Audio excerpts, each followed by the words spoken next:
Greg, I want to thank you so much again for, I think many of us in this room just witnessed such incredible magical moments back in '84 and '88. I want to thank you so very, very much for that. That brought back a lot for many of us. And I want to know if you're going to be involved with the Olympics in 2016. Am I? I'm still acting as athlete mentor. They've cut the budget a little bit, so tighten the purse strings. So I'm not going to be able to, to make as many visits. Last year, I was only able to make one appearance. They were late in getting me my contract, and by the time they got my contract up, then it was.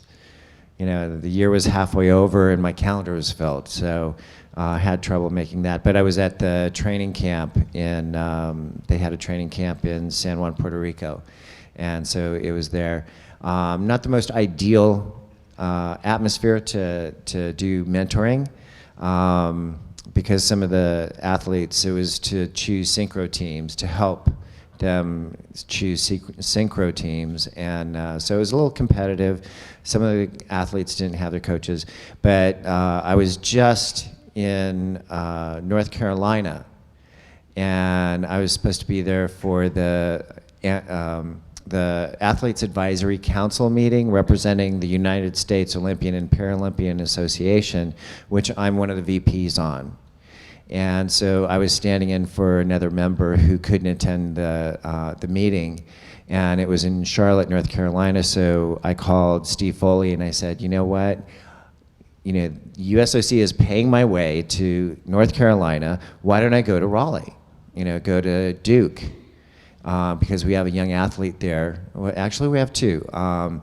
Abby Johnson, who I've worked with before, and she's continuing to dive.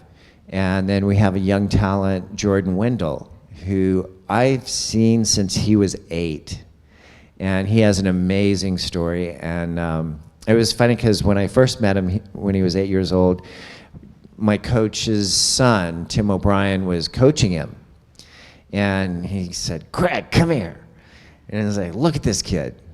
And so I watched him. And, I'm used to that. I'm like, because everybody expects, oh, he reminds me of me, and I was watching this kid, and it was like, oh my God, this is the real thing. Yeah, he reminds me of me.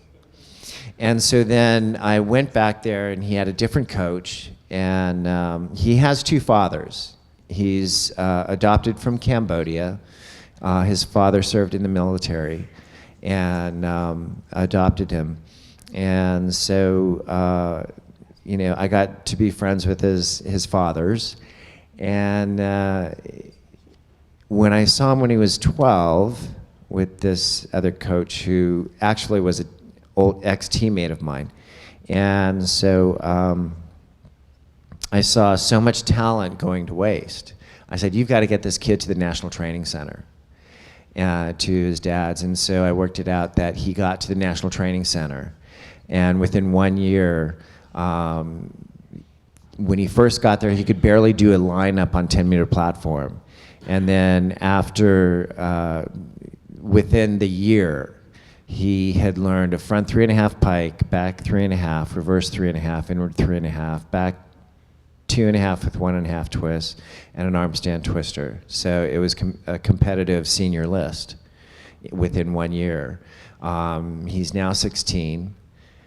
So he'll be 17 next year. And I actually told his coach, Nunzio, I said, don't rule out 2016.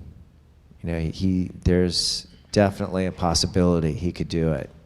So, and he's a great kid. And it was so funny because like when he was 8 years old, he was drawing. He's artistic. Loves to draw, and when he was 8 years old, he was drawing, and then he looks up over at me, and of course his favorite meal is sushi. So we were at a sushi bar, a sushi place, and so he's coloring, and he turns to me and he said, "Well, what do you do when the kids talk smack about you?" And I'm like, talk smack about you? I didn't quite understand. And then he said, well, when they talk, badly about you. I said, you know what? I take that as a compliment because obviously they feel threatened by me. And they, if they think of me as a threat, they think of me as their competition. So I think that's very flattering. And so he goes, oh, okay. And he's really been able to practice some of the things that I work with as far as mentoring. His biggest concern now is he said, well, when I do interviews, I say a lot of ums. And I said, well, just take a breath. And then I started thinking about it, and I actually called his dad afterwards. I said, you know what? Enroll him in a comedy improv class. Because this way, he could practice thinking on your feet and having fun and, being funny and not be so self-conscious, So, there's a lot of things that I bring to the table that a lot of the coaches don't think about, and really think about speaking their language. That's the next book that I'm working on right now, is my journey in learning, because I also did a one-man show in New York, which was a lot of dialogue, and I was having difficulty getting off book, and my director was yelling and screaming at me to get off book. And so then what I learned was I would read the script into a recorder and listen to the recording, and then as an actor, you're a storyteller. So then I could imagine the stories that I was telling. And I didn't think about this, but each character is 14 different characters. It was Dan Butler's one-man show, the only thing worse he could have told me. And so each character had a different color to me. And I didn't know if it was based on the emotional state or if it was the cadence, or I didn't judge it. It just was. Well, the second night with the audience, I went up in the second scene, and I turned to the audience and I said, I'm sorry, I'm lost. And I started walking around the stage, and I'm thinking, okay, the script's backstage, but I can't leave. I'm the only actor out here. I know that it's a small production, in a small theater. There's the stage manager's working lights, and so I can't call line, And then I thought of the color, and that brought me back. And I shared that with a friend of mine who was a sports psychologist, and then he went to Juilliard, started working with artists who've had similar experiences but never got back on the stage. And when I shared that story with them, he said, oh, that makes perfect sense. Because when you're thinking logically where the script is, the manager working lights, that's very right brain, it's very logical. And then when you thought of the color, then it brought you back to your right brain, creative side, and that's where performance lies. And so, so I'm writing about that and exploring all of the different ways that I've learned, to succeed, to try to succeed.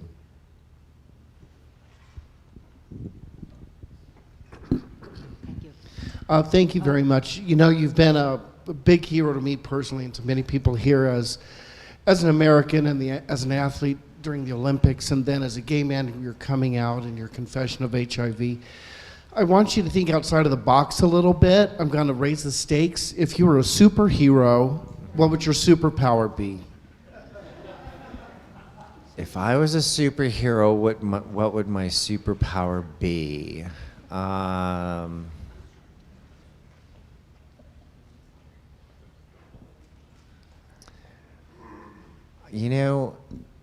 don't know. I'd love to fly.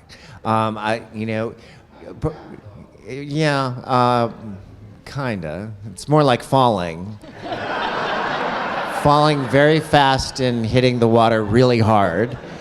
But you know what? I think it would be the power of teleportation, because then I can be anywhere at any time. Because one place my mind is I have a friend who had a stroke, and I'd like, so my prayers are with him and his partner.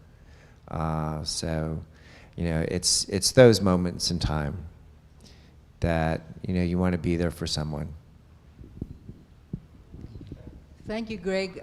This has been amazing, to say the least. But a quick question to take you back when you were living with Dr. Samuel Lee. Was Yeah. your family supportive of you and your athletic endeavors? Because obviously, I believe you were not out at that time. No, I wasn't out at that time. I mean, I was also only 16. So, yeah, I mean, and a lot of times, I mean, when you're young, you don't put sexual identity to it. You just feel different. Were they supportive of you as an athlete? My parents were always supportive. My dad especially got very interested once I started into diving. I took care of my dad the last 6 weeks of his life. He passed in 1991, and I took care of him in the last 6 weeks of his life, and actually the last year of his life. He was diagnosed with cancer, and then it became a crusade for life and quality of life. And we'd had many important conversations about that, and we talked about that. Because I thought he disapproved of my dance and acrobatics, because I thought he felt what the kids were saying about me, that, oh, it's a sissy thing to do, faggot, all that stuff. And I felt that my father felt the same way. Little did I know, when I had my first performance on stage when I was 3 years old, I didn't think he was there. But he was working. And he came in specifically for my performance and saw me from the back of the room and watched my performance. So that was the first time that I learned about that.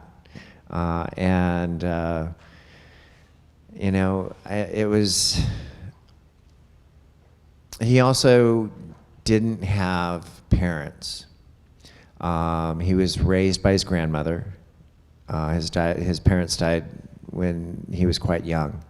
So he didn't really have a lot of tools. And he did the best he could. And and it was interesting because I just spoke at World Wisdom Days on Sunday, and it's all about my meditation and finding forgiveness and the process and learning about oneself. And getting to that place of forgiveness and letting go of the labels, and about living, not living your story, but living your life.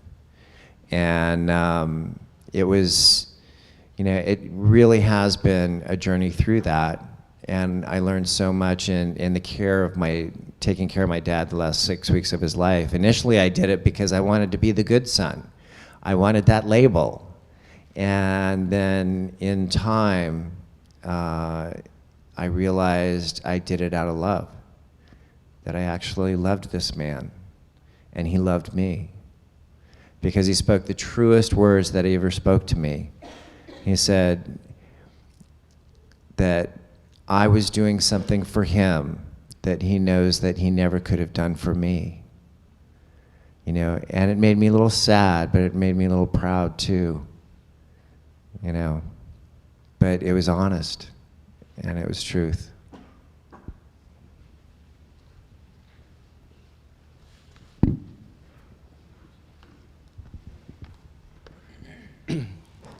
Hi. First of all, I would like to personally applaud you and like everyone else, and just say, I think my friend said it best right now when the other gentleman asked, who would be your superhero. I think you alone are a superhero of your life journey has just been, a beautiful journey.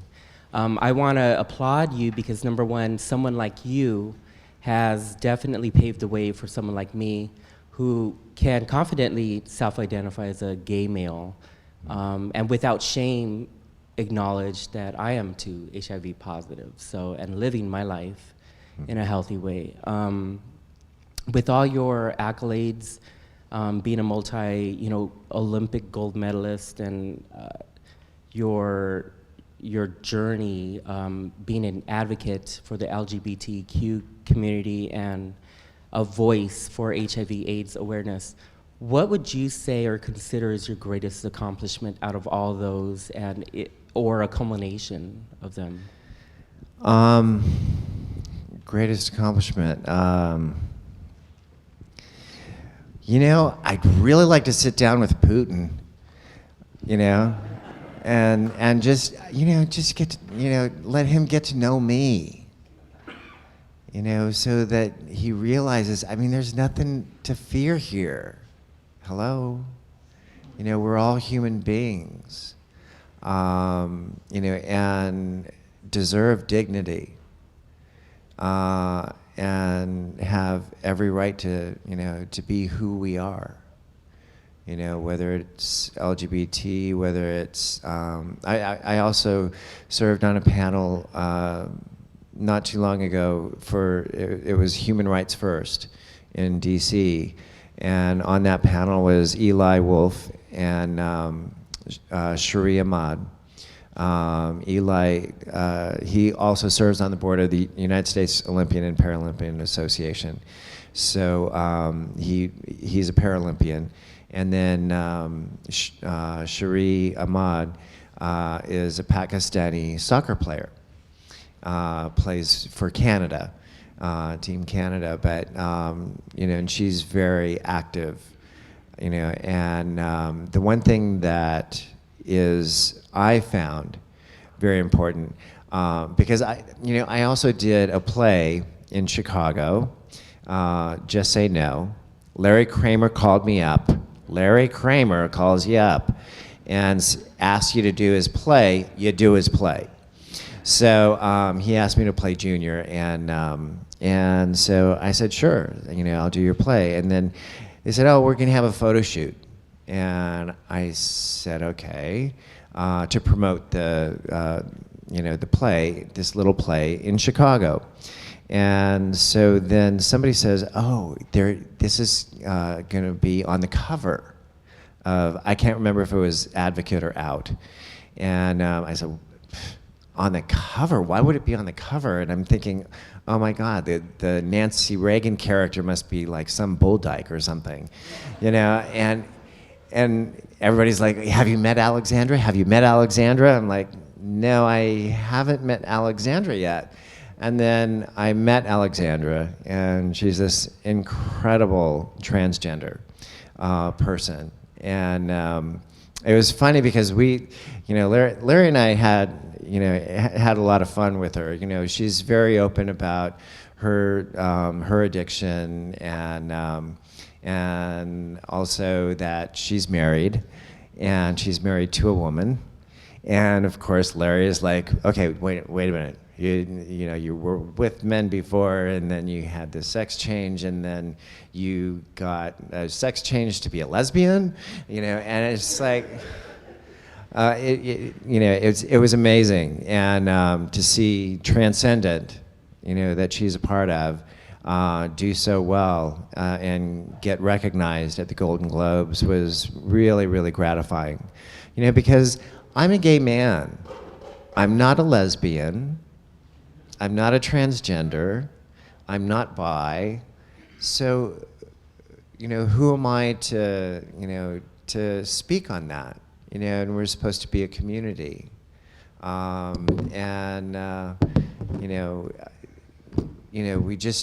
We all, whether it be a disability, anything, any difference, we should embrace each other's differences.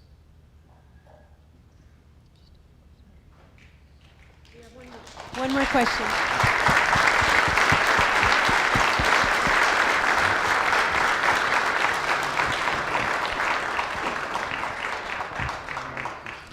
Hi, Greg. Hi. Oh, there you are. Hi. So in 1988, I am lying on my living room floor watching you compete in Seoul. And when you performed that reverse 3.5, I went up and my hand shot up in the air and was screaming yes. And my parents came in, what is wrong? What was wrong with you? But I knew that you did it. Yeah. Great moment for me as a young athlete, watching you compete. Shortly after that, you decided to retire. Yeah. Could you talk about the decision process and what you went through inner turmoil to decide to retire? Well, the timeline of that, I was diagnosed 6 months prior to the Olympic Games, being HIV positive. I didn't know, when I was diagnosed, I had barely 200 T cells. I mean, it was 212 T cells, I think. And so, I knew that was an issue because at that time, I mean, HIV/AIDS was a death sentence. And so I, didn't think I'd be around that long. And then I was also rather entrenched in, I had to wait until Jim left the house because he kept the cabinets locked, the filing cabinets locked, to do some investigation, to find that, I only had $2,000 to my name and everything else was held in his name. And so, I was in the midst of that, trying to extricate myself from that. Left the house and was trying to get back into the house. And I asked my attorney, I said, how long is this going to take? And she said, normally it takes about 5 years. So I said, you know what, I have to get on with my life. So, and I wanted a dog, and I wanted a Great Dane. And so I got myself a little house in Venice and went on with my life. I did Cinderella at Long Beach Civic Light Opera. I did a lot of things. I was friends with Rosie O'Donnell, and so, sometimes we'd hang out together because she was going through, some similar situation at the time. And so we'd commiserate together. Yeah, so there was a lot of things going on at that time. I think I retired at the right time. I think it was the right thing to do. I did have second thoughts. In 1990, I was commentating, and I was playing around on the boards, and they said, oh my God, you could win nationals. And you know what? That was probably true. And flattery is very seductive. You can be seduced by flattery, and it was very flattering for them to say, "Oh, you could win nationals." And so I did talk it over with Ron. I said, "What do you think about me coming back?" And he said, "Okay, you know what it would take." And he said, "Yeah, you can win nationals, but can you repeat your gold medal performances? Because the sacrifices that that you're going to have to make, and the extra work that you're going to have to put in to compete with the Chinese." And he said, "Your heart really has to be in it."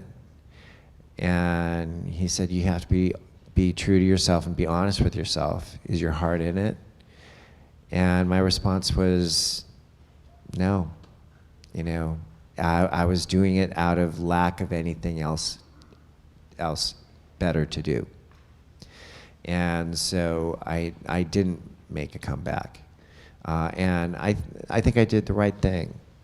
Have something to, and that whole experience, when you retire from your sport, it's almost like you've dedicated your life to it, and then you lose a part of yourself. You lose your identity, because then, it's like when she asked me, well, who's Greg Louganis? I don't no, yeah, really. But I also realized that I have so many other gifts. My acting, my dog training. I have other things that I can do, and that I love, that I enjoy, and that I have passion for.